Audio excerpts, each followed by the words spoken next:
Bonsoir, chers membres du jury. Bonsoir, chère assistance. Je me nomme Maïmouna Ndoye, étudiante à l'Institut Polytechnique des Métiers. Je suis là pour vous présenter mon projet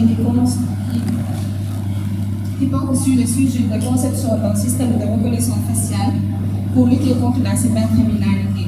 Sans plus autant tarder, nous allons passer au plan de la présentation.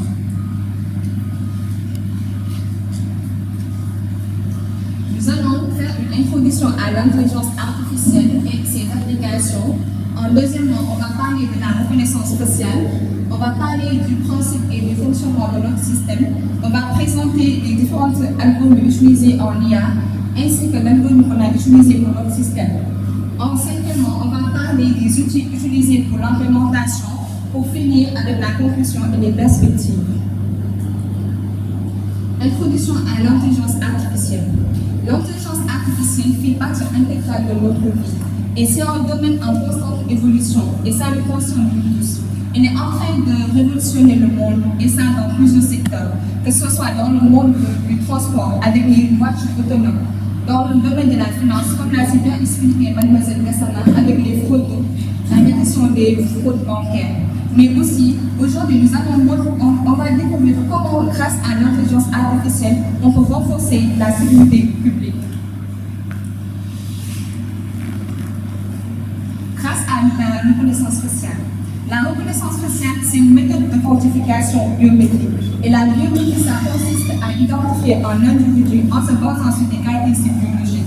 Et les caractéristiques biologiques, ça peut être des ADN, des empreintes. Mais dans notre projet, on se concentre sur la structure du visage. La reconnaissance faciale, c'est une méthode de quantification. Et par exemple, vous l'avez sûrement utilisé pour développer votre téléphone, car il est beaucoup plus difficile de falsifier un visage qu'un code PIN.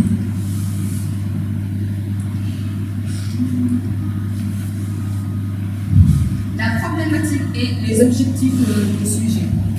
Notre projet vise d'abord à implémenter un système de reconnaissance faciale avancé qui utilise l'intelligence artificielle. Car aujourd'hui, comme j'avais dit hier, aujourd'hui le Sénégal est confronté à de nombreux problèmes, qui est la lutte contre la cybercriminalité.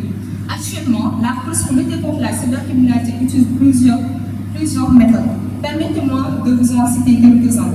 Pour lutter contre la cybercriminalité, la police, par exemple, il peut essayer de trouver une personne clé dans un groupe de criminels.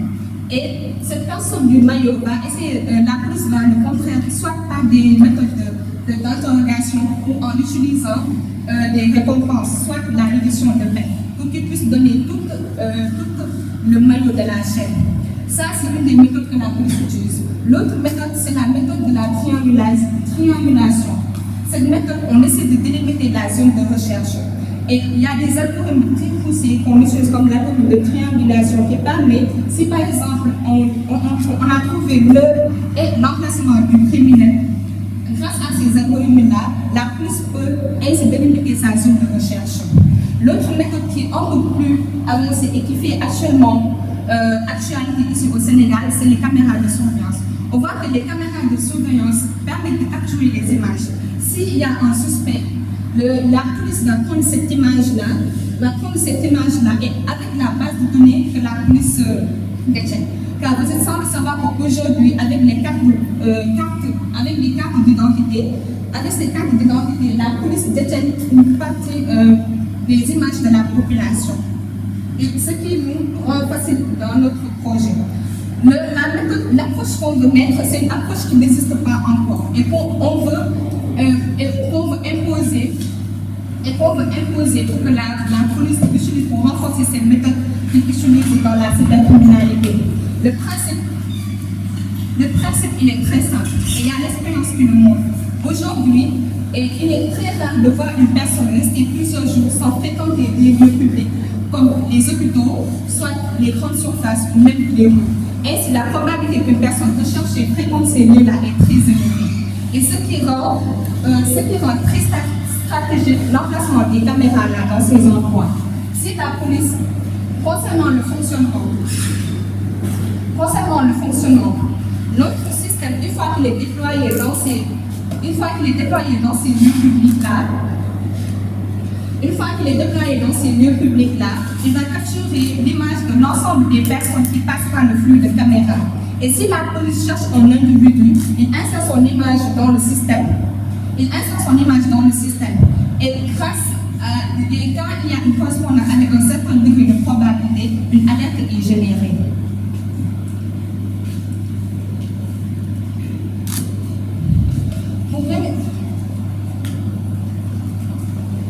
Pour résumer notre objectif dans ce projet-là, c'est de lutter contre la cybercriminalité, mais aussi la protection des espaces publics, mais aussi la gestion de cardinalité.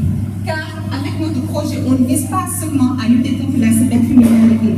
Dans certaines zones prises, pour ne citer que par exemple dans un environnement de réseau, comme le TER, le train express régional, il serait vraiment intéressant de ne pas uniquement se limiter au nombre de tickets vendus pour calculer le flux de population. Notre système peut calculer l'ensemble des populations, l'ensemble des passagers qui sont là, qui est ou non acheté un ticket. Maintenant, présentation des algorithmes en IA et algorithmes qu'on a utilisés pour notre système. Aujourd'hui, quand on veut faire de l'IA, c'est parce qu'on a un problème qu'on veut résoudre. Et quand on veut résoudre ces problèmes-là, il y a un ensemble d'étapes qu'on doit suivre. C'est le choix du modèle. En IA, il y a trois catégories. Il y a trois catégories. Il y a des algorithmes qui sont classés comme des algorithmes de classification, des algorithmes de filtration et des algorithmes de clustering.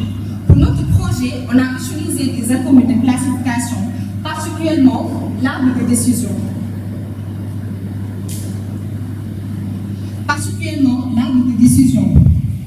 Et à partir de l'arbre de décision, on a d'autres algorithmes qui découlent de l'arbre de décision qu'on appelle la DAGOS. Et pour finir avec le Hyperstep. Car c'est ce Hyperstep-là, cette méthode-là qu'on a utilisée dans notre système. C'est une méthode qui est très utilisée en reconnaissance faciale, qui permet d'avoir une détection très rapide des objets, et particulièrement du visage. Concernant les outils qu'on a utilisés pour l'implémentation. Pour développer notre système, on a utilisé un ensemble d'outils. On a utilisé VS1, qui est un éditeur de test très utilisé par les développeurs, très simple pour coder et pour tester nos codes. On a utilisé Python. Python, c'est un langage très simple d'utilisation. Et vous devez savoir qu'aujourd'hui, Python fait partie d'un des langages les plus utilisés au monde et a la plus grande communauté. Le Django. Django, c'est un framework de Python qui nous a permis de faire les interfaces de notre application. Pour les langages de balisage et de CSS, on les a utilisés. On a aussi utilisé Bootstrap pour le côté attractif de notre application. Conclusion et perspective. La reconnaissance faciale, c'est bien plus qu'un outil. Aujourd'hui, elle peut être utilisée pour lutter contre la cybercriminalité. Et pourtant, aujourd'hui, on voit que de nombreuses entités sont encore limitées avec les systèmes de surveillance traditionnels.